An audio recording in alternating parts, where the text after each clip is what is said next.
Okay, that's our time up, so I'm going to start pouring the water into the actual secondary bucket. This is the one that's actually going to be fermented in as well. So once I've actually got it in here, we'll move the mash tun out of the way, pull this one up once it's cooled down, let it settle into its place. It's going to be fermenting, and then leave it for the 2 weeks that it's got to be done. So first thing of all, let's open the tap.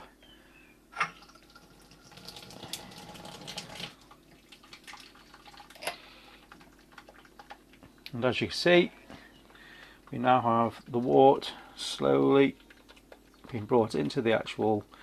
Now it's really hard because obviously this is at 100 degrees at the moment, so we need to cool it down as quickly as possible.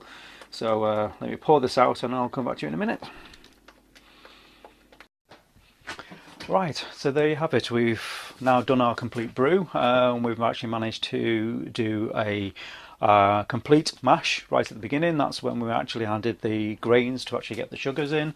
We've now done our boil, which is then adding the hops in, and that will give us now the flavour towards the actual finished product, and also give it the characteristics that make it safe for us to drink. We're now going to add in the yeast. Now I'm still waiting for this to come down. I'm getting this down as quickly as I can.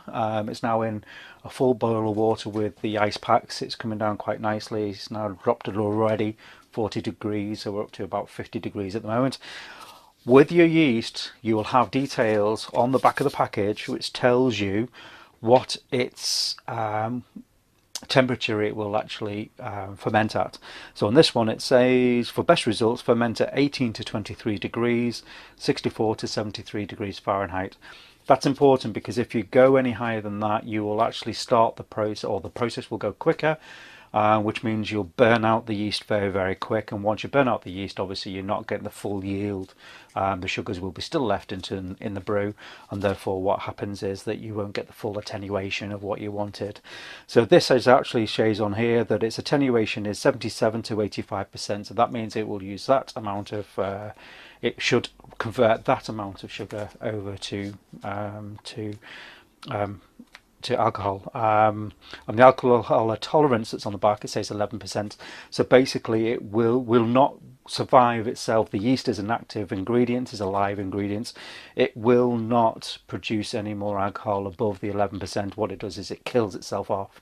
So therefore, if you want a higher concentration or a higher brew that's beyond 11%, 12 to 15 upwards, then you need a different yeast to be able to do that.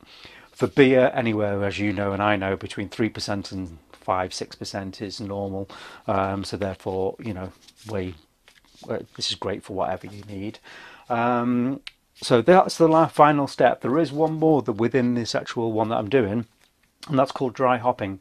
So what I've done is, now that the brew and the actual boil is completed with the hops that we had there, I'm going to add, once it's cooled down, an ounce or 14 grams, 24 grams, sorry, of hops, which will just stay in the bucket during the fermenting process. And what that is actually adding a little bit more flavour into the actual brew, and it's actually classed as dry hopping. I know these lots and lots of different things I've said, lots of different things like wort, mash, grain, hops, boiling, you know, to dry hopping. There's lots and lots of different sayings that goes along with brewing. I'll try and explain them onto this video site, and as it's gone through this video today, I will put them up on the side so you can actually see and have an idea. But the process is all the same. It makes no difference. Please enjoy it, have fun. You will more than likely make some mistakes, as I have done in the past. If you want to start from the beginning, the best thing to do is with the kits. The kits are fantastic. You get some really nice brews out of the kits. They're actually very clever the way they are now. Very simple to do. You just need basically bucket and sugar, throw it in to a nice dry location, and then wait until it actually finishes. If you want to get more complicated and you want to get into the stage of brewing your own and making your own brew, this is the process to how to do it. From this, you can then build up to what the class is a microbrewery. A microbrewery is where you have the same type of process that we're doing, but just on a bigger scale. So please enjoy it, have fun, and by all means comment on the bottom of this video, and let me know how your brews went. Thank you very much. Hope you've enjoyed it.